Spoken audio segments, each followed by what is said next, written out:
I'm interested in all of history. It's all endlessly fascinating. I'm interested in the people of history. There's so many wonderful stories among wars and battles and seductions and betrayals and the choices that people make. So many things that you would be hard-pressed to make up. And then, of course, I don't make it up, but I take it and I file off the serial numbers, and I turn it up to 11, and I change the color from red to purple, and I have a great incident for the books.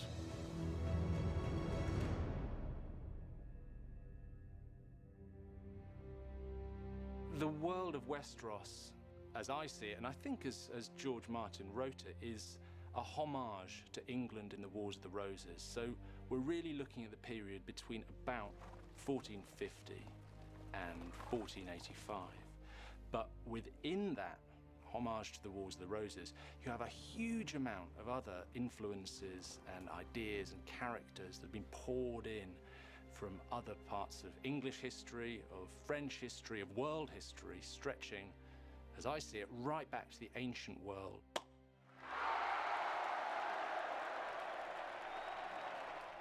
The War of the Roses was one of the original inspirations. The War of Roses was fought between the Yorks and the Lancasters, and I have the Starks and the Lannisters. The War of Roses was a contest for the English throne that lasted over several generations. There were some amazing, colorful personalities on both sides. There were constant reversals. It was not an easy war. One side won and the other side won and the first side came back. But mixed into that was family loyalties and love and sex and all this incredible stuff. You look back at the real history of the Wars of the Roses, the English king had taken the French crown, and the pressure of trying to hold on to the French crown eventually began to tell on English politics. And so from the 1450s through to the 1480s, there was a total breakdown in order in England, an eruption of wars between two dynasties, Lancaster and York, but within that, lots more factions, lots more kind of personal feuding, and really, when you step back and look at it, a period of total chaos that was ended when the Tudor dynasty took over in 1485. However, it doesn't map exactly, and I think that's what's brilliant about Game of Thrones and Westeros, is that when you try and make the comparisons, they never quite hold and they just sort of escape from your fingers. So that, as a historian, that's why I love watching it. So this is an alternative history of the Wars of the Roses, all the other best bits of history kind of chucked in and given a stir. Glad to see you're protecting the throne. Steady, old thing. How many King's Arthurs have polished it, I wonder? The Iron Throne, or really the concept of the Iron Throne in the world of Westeros, represents ultimate power. And that's pretty much how it was in medieval England as well. We're talking about actually a marble chair. Whoever was sitting on that marble chair and wearing the crown of England wielded ultimate power in the country. I command the council to make all necessary arrangements for my coronation. I wish to be crowned within the fortnight. What you had during the Wars of the Roses was an enormous series of factional battles between different families, all trying to take that crown, take that throne, and take power for themselves. When you play the Game of Thrones, you win, or you die. There is no middle ground. I'm not sure exactly where George got the concept of what has been called the least comfortable chair in the entire kingdom. But a single power was really the definition of all medieval rulership. One person ruled. So when we get a transformation in power, when this happens anywhere in Europe, but especially in England, there's going to be everybody fighting for one side or another. No!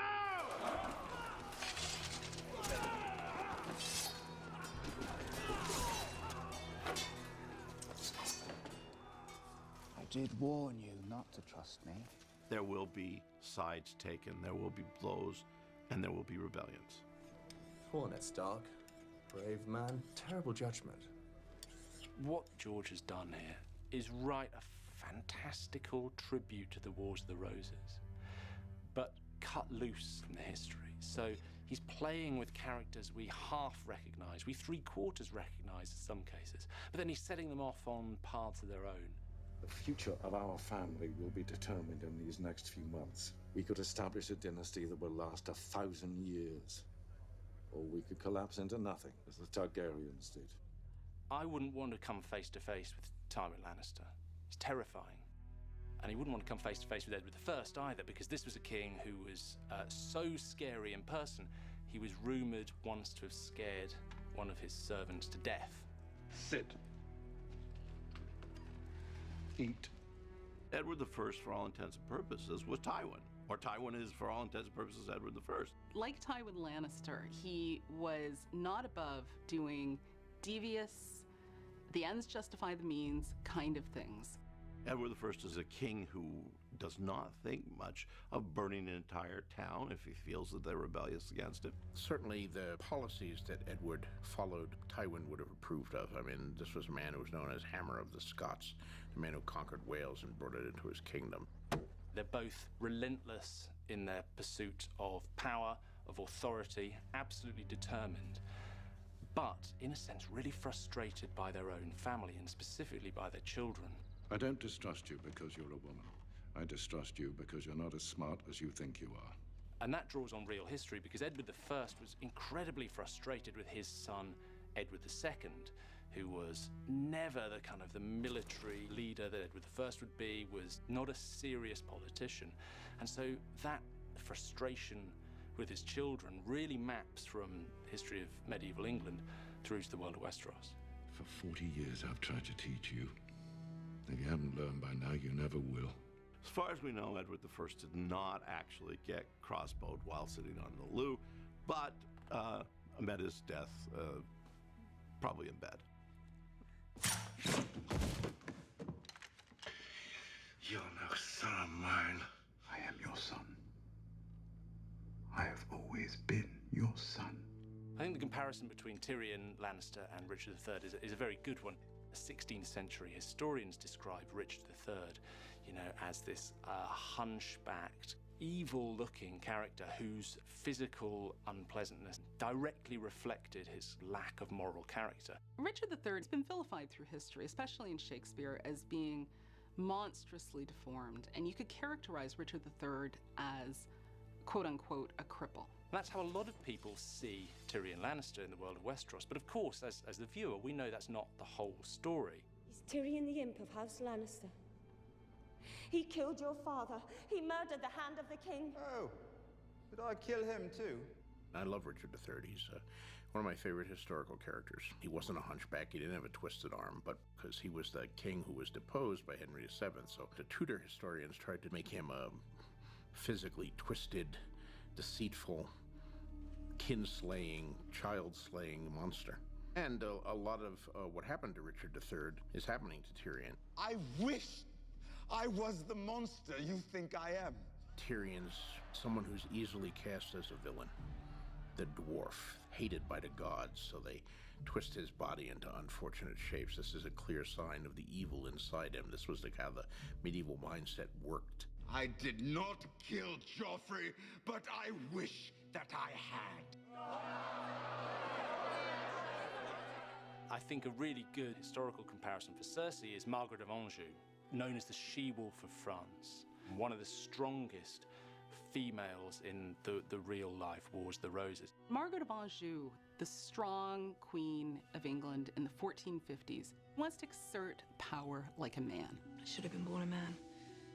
I'd rather face 1,000 swords than be shut up inside with this flock of frightened hens. She's willing to go to any lengths, politically or otherwise, to rule the country and protect her children's rights. You love your children. It's your one redeeming quality, that and your cheekbones. Joffrey is king. Joffrey is king. You are here to advise him. Only here to advise him. But you could also look at a load of the other women of the Wars of the Roses, really strong women whose route to power and whose driving motivation is either gaining or preserving power for their sons. You're the Hand of the King? No, Uncle. Clearly it would not be appropriate for a woman to assume that role. I'm merely advising my son until he comes of age and chooses a hand for himself. There are so many women who are leading their sons because their husbands are either captured or fleeing, or in fact are just incompetent. A good king knows when to save his strength and when to destroy his enemies. So in steps a very strong woman. Everyone who isn't us is an enemy. I think that's at the heart of Cersei. I think that really does draw on what we know of real history from the 15th century. There are those that say your children were not fathered by King Robert, that they are bastards born of incest and adultery. A lie. A lie from the lips of Stannis Baratheon. I deny it. Good. Am I free to go? After your atonement. So Cersei's walk of shame designed to humiliate her. I mean, it has real historical precedent for it. If we look at Jane Shaw, during the reign of Richard III, she was, in a way, scapegoated for a lot of the political problems that had gone before, and she was made to walk through the streets of London dressed in a kirtle, which is more or less her underclothes, and holding a taper in front of her. In an age when women were modestly dressed and they wore veils, it was actually quite shocking to see someone dressed like that, and it would have been quite humiliating. Cersei is naked when she performs her walk of shame.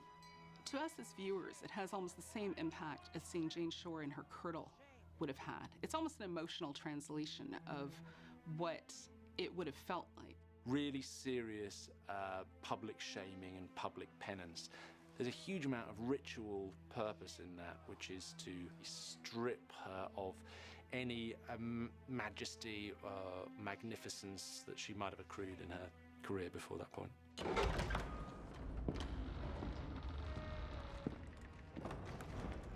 I see a huge amount of Joffrey Baratheon in Richard II. Both of them boy kings, both of them not really learned in the ways of being a king, absolutely drunk on their own majesty. Write back to Lord Frey and command him to send Robb Stark's head. I'm going to serve it to Sansa at my wedding feast. A joke? Joffrey did not mean it. Yes, I did. Richard II became king because his father died before his grandfather died. I should have spent more time with you. Shown you how to be a man. He's not been around his father. He's never been in military situations. They're coming ashore. There are too many. He's a brat. Kneel before your king. I said, kneel! Richard II was a really spiteful, vengeful king, and you see that just bubbling up in Joffrey. If it please your grace, Lady Sansa is No. very tired. No, you'll wait here. The Purple Wedding, this dramatic death of Joffrey, which we're all sort of cheering when it happens on the screen. Historically, I think you can look at some comparisons quite early in the English Middle Ages when Eustace of Boulogne, who was the heir to the throne under King Stephen, died quite suddenly. One day at a feast, Eustace was eating lamprey pie and he choked to death. He's choking! Help the poor boy! Some people said it was poison. Other people said Eustace died of apoplexy because he was so furious with his father for signing away the throne to somebody else. There are these incidents in history where people do die mysteriously, but Eustace is the only one I know who actually died choking at a feast, so that was probably the inspiration for the mode of Joffrey's death. I've always hated the bells. They ring for horror. A dead king, a city under siege. You look well suited for battle, my lord. Well, I'm not. I think one area where Game of Thrones has really mashed up history is through its invention and its use of different types of weapons, different types of armor. You'll kiss it again when I return and taste my uncle's blood. The Lannister armor harked back to samurai armor, which I found fascinating because the ability to take, Japanese feudal armor and splice it onto a story that's loosely in the English Middle Ages makes it really exotic, really exciting. I don't know that you could call it historically accurate, but I don't think that's the point. Well, the show's gotten a lot of arms and armor right. I don't know who's doing the arms and armor consulting, but it's really quite brilliant. I love the swords and the fact that there are some that are a little more powerful than the others. Brienne is able to break another sword with hers because it's specially made, and higher quality steel swords would have done that. The idea of a sword that had a name, that symbolized power, very important part of medieval culture. They say the best swords have names. Any ideas? Oathkeeper. Swords were universally accepted as not just great weapons, but as inheritable items, almost like relics. My father's sword. His father before him. The Mormonts have carried it for 5 centuries. I think that these aspects of the arms and armor and of the fighting, all of that is really quite dead on. In the name of Robert of the House Baratheon, the first of his name. Don't look away. King of the Andals and the first Father will know if you do. I, Eddard, of the House Stark, sentence you to die. Beheading for aristocrats started really as a decent way to get rid of an aristocrat. You'd rather be beheaded, goes the theory, than be hanged. Kneel, my lord. And so it became, in the real Wars of the Roses, sort of the go-to method of dispatching your enemies. Beheadings for noble people were very common. The biggest crime is treason. So what Ned Stark does, for example, that's going to bring punishment that is fatal. So long as I am your king, treason shall never go unpunished. Sir Ilyn, bring me his head.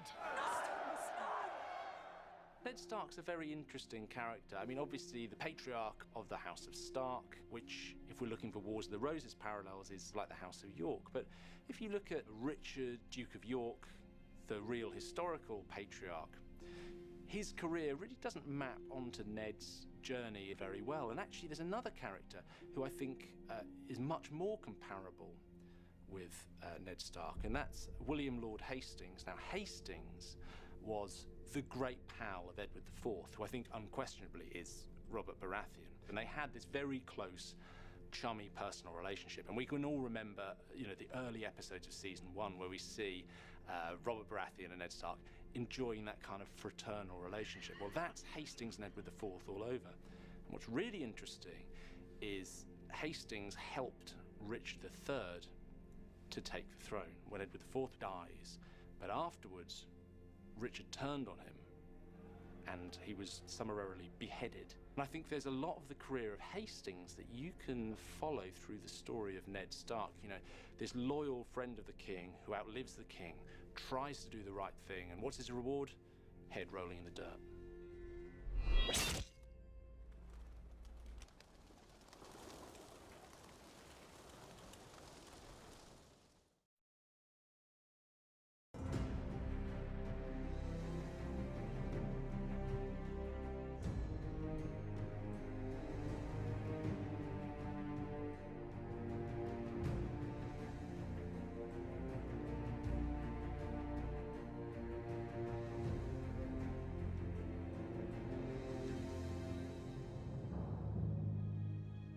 What I love about Game of Thrones, homage to the Wars of the Roses, is there are these deep, dirty, tactical struggles in which everyone's betraying everybody else, switching sides. George understands that war is not good and evil, red and white, one side and the other. He understands that with real wars, you don't know when it started, you don't know when it's going to end, and you're not really sure who's right and who's wrong, if indeed anyone is right. You helped me win the Iron Throne, now help me keep the damn thing. If there's one character from Westeros who is almost a direct lift from the real-life Wars of the Roses, it's got to be Robert Baratheon. You have this king so adept at what he does that he's able to grab the crown, in Robert Baratheon's case, from the Mad King, in Edward IV's case, from a Mad King, who was Henry VI. But once he's got the crown, he has to face up to his own problems. Now, in the case of Robert Baratheon and Edward IV, those are pretty much personal, what we'd now call issues. Edward was a great warrior, but once the battles were over, he couldn't keep his breeches laced up, and drink and whoring were his downfall. Robert Baratheon was known for his drinking, his luxury, excessive eating, but also his success in battle. And these are all things that Edward IV is known for as well. There sits the only king I mean to bend my knee to. The King of the North!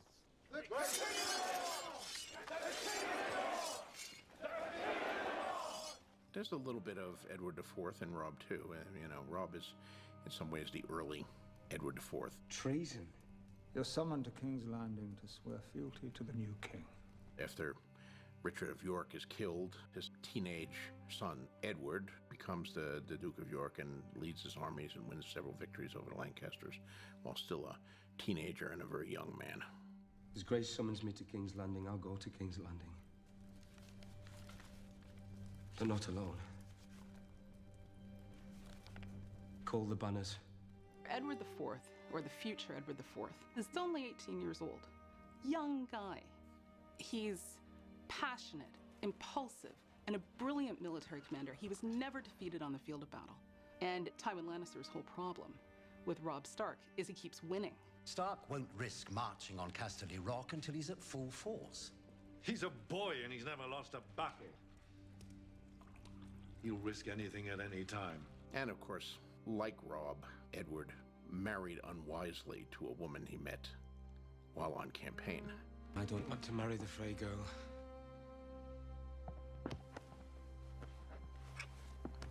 The difference between Robb Stark and Edward IV is Edward IV successfully overthrows Henry VI and becomes king, where Robb Stark gets killed at the Red Wedding.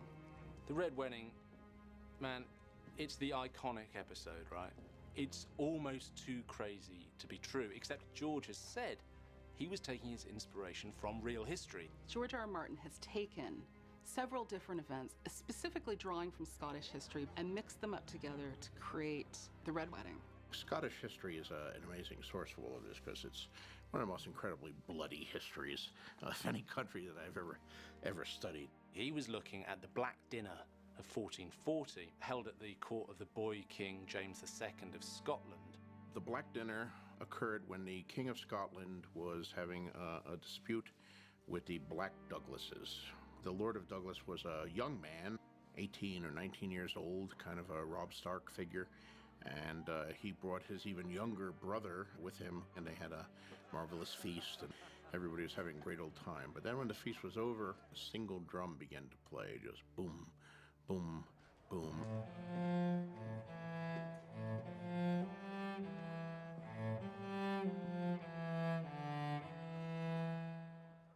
Men rushed in, grabbed the Earl and his brother, dragged them outside and beheaded them. Now, the other half of it, of course, was the Glencoe Massacre, which was a few centuries later. The Campbells came to the town of Glencoe, which was a MacDonald town, and they stayed overnight with the MacDonalds. But there were these laws of hospitality in Scotland that were very time-honored and obeyed, just as in Westeros. The MacDonalds fed the Campbells, and they gave them water, and they gave them shelter from the storm. And then in the middle of the night, their guests rose up from their beds and started killing every MacDonald they could get their hands on. You know, guests slaughtering their hosts. In case of the Red Wedding, I reversed that. The Lannisters send their regards. It's those two incidents I blended together to make the Red Wedding. Last time I saw Rob, he was in the courtyard of Winterfell. He was better than me at everything. I wanted to hate him, but I never could. Jon Snow, I think, is everyone's favourite hero of Game of Thrones. And we really root for him because of his status in life. He's a bastard. A bastard boy with nothing to inherit, off to join the ancient order of the Night's Watch.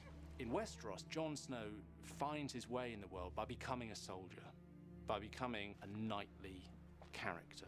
Lord Snow here grew up in a castle, spitting down on the likes of you. Do you think Ned Stark's bastard bleeds like the rest of us? Noble and royal bastards would be in similar situations in the Middle Ages. They were quite aware that they weren't at the same level or have the same status within the family as their brothers and sisters. The draw for a bastard like Jon Snow of going north to the Wall and joining the Night's Watch is that it's an opportunity for him to make a career for himself. Welcome. 1,000 foot of ice wall. Now that's a creative genius. We don't know of any ice walls like that. But we do have Hadrian's Wall. Hadrian's Wall is 70-plus miles. And the Romans did it. Why? Because they didn't really want the Scots down with them. The wall was a defensive measure. It was Hadrian drawing the boundaries of the empire and saying, on this side, civilization, on that side, wilderness, madness, savagery, and we want to keep it there. I'm sure the Scots today would be very offended to be compared to wildlings, but in the Middle Ages, that was exactly how they were seen, certainly in England. When I came to write Ice and Fire, I knew I wanted to have a wall. But of course, you know, in my philosophy of turning it up to 11, I actually turned it up to, I think, at least 37 in this case, because I made my wall 700 feet high and made of ice and magic, keeping out unimaginable evils beyond, instead of just Scotsmen. But what we have in Westeros, of course, living or patrolling the wall, is the Night's Watch. It's a place where all the brothers are equal, where your past doesn't matter, where you can get on in life and, by the power of your sword.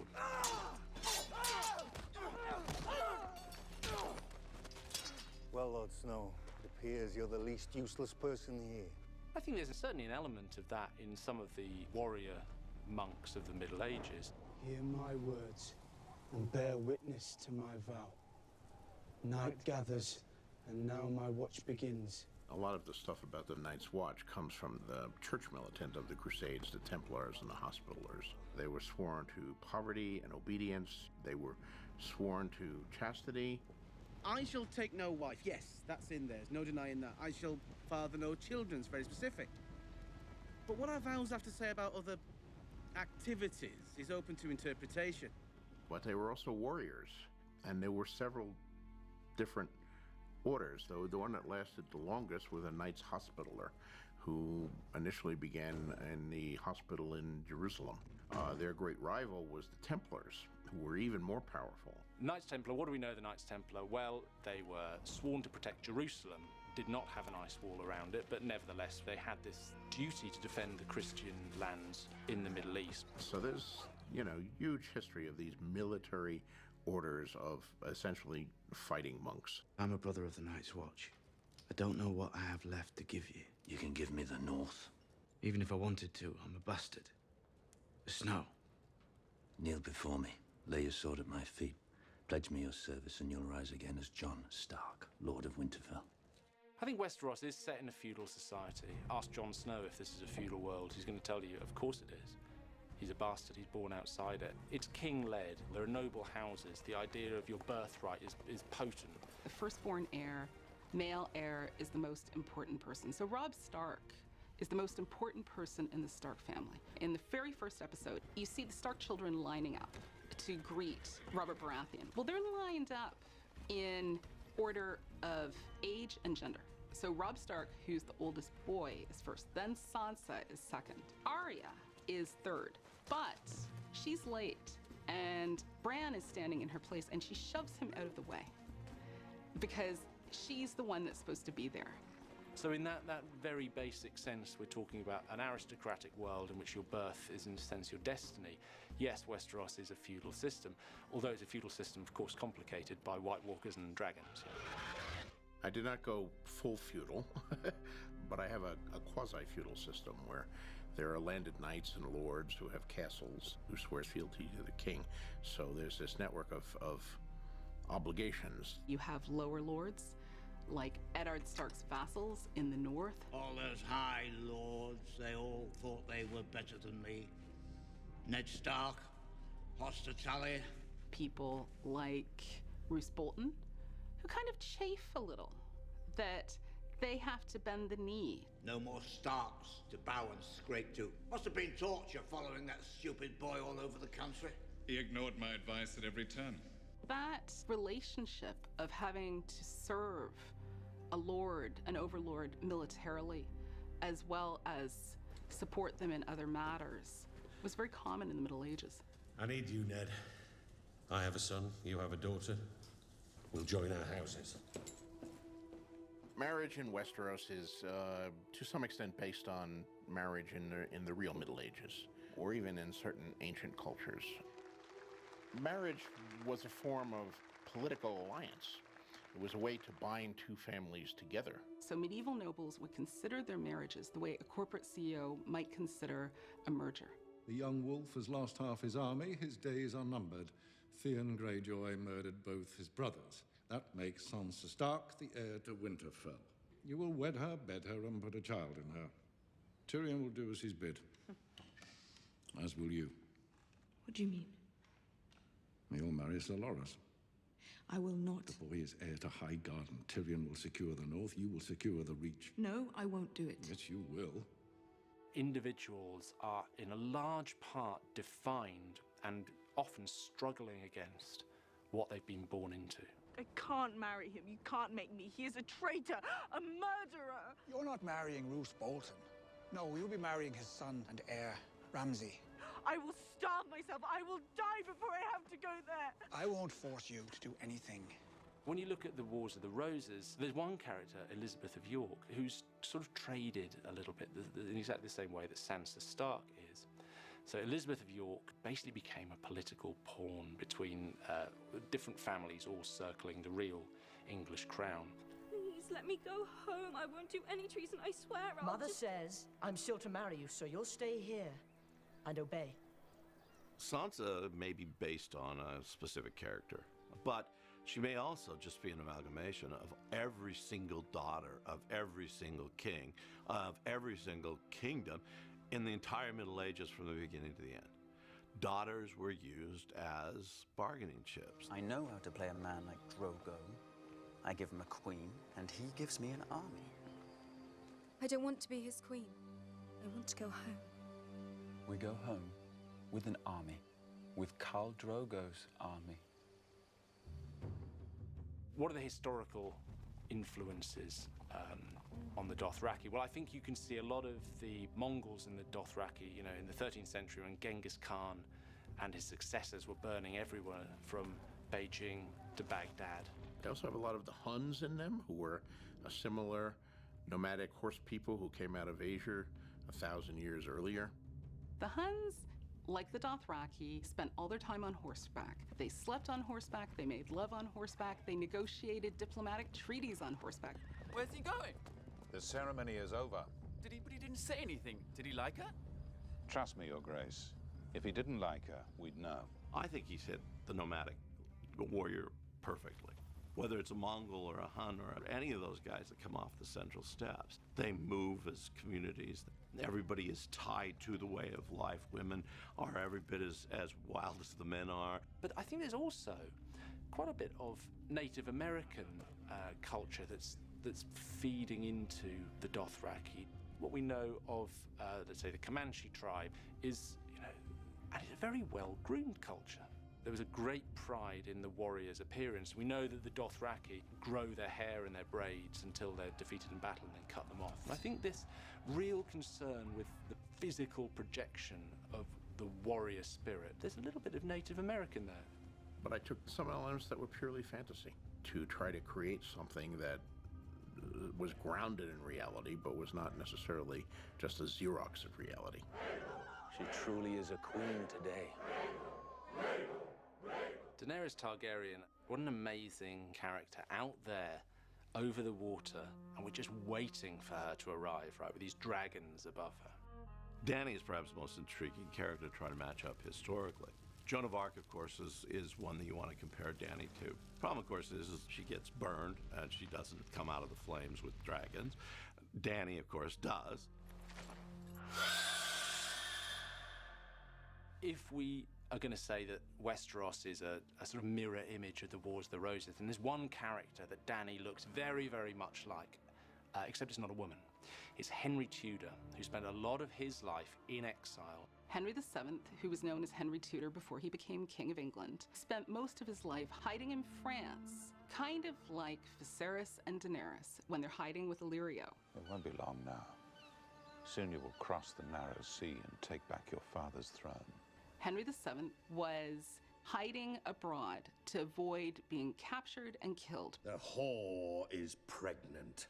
You're speaking of murdering a child. I want him dead. Mother and child both. Is that plain enough for you?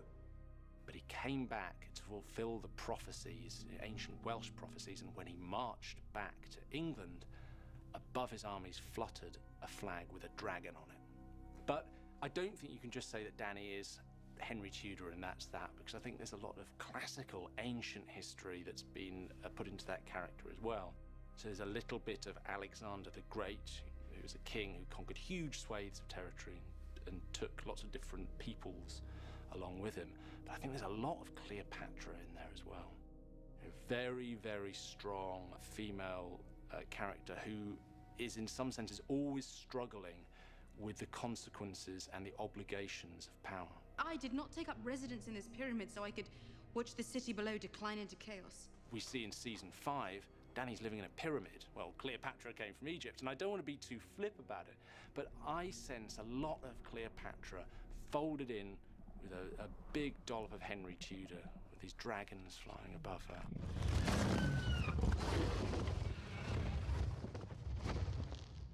A big part of Danny's story is her journey around Slavers Bay and her kind of puzzling out her relationship with the slaves whom she gathers into her army. Some say the Unsullied are the greatest soldiers in the world. The greatest slave soldiers in the world. Slave soldiers, they go way back. And so the Unsullied can be matched up to the troops that the Spartans had.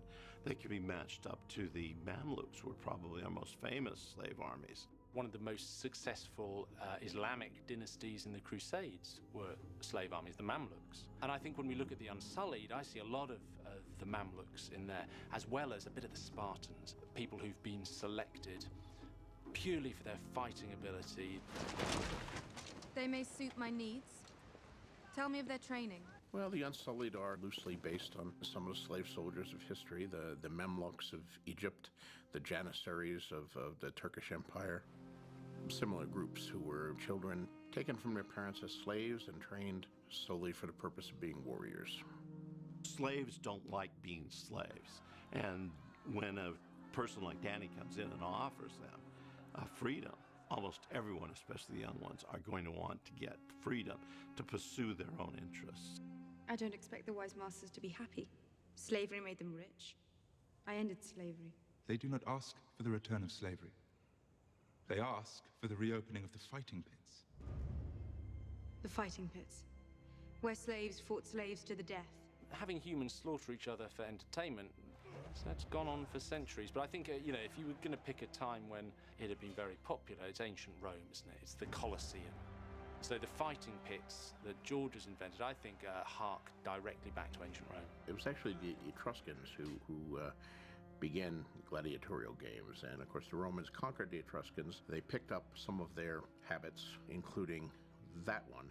Those games, gladiatorial matches, they're pretty fierce. It's a sport, but of course it's a blood sport. If you make a mistake, you die.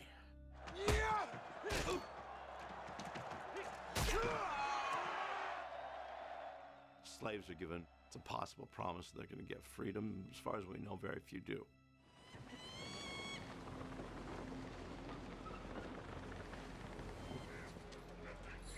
I think when you look at the cities of Slavers Bay, it's really reminiscent of what I always imagine ancient Egypt must have looked like. Very exotic, the people very different to the rest of the Mediterranean.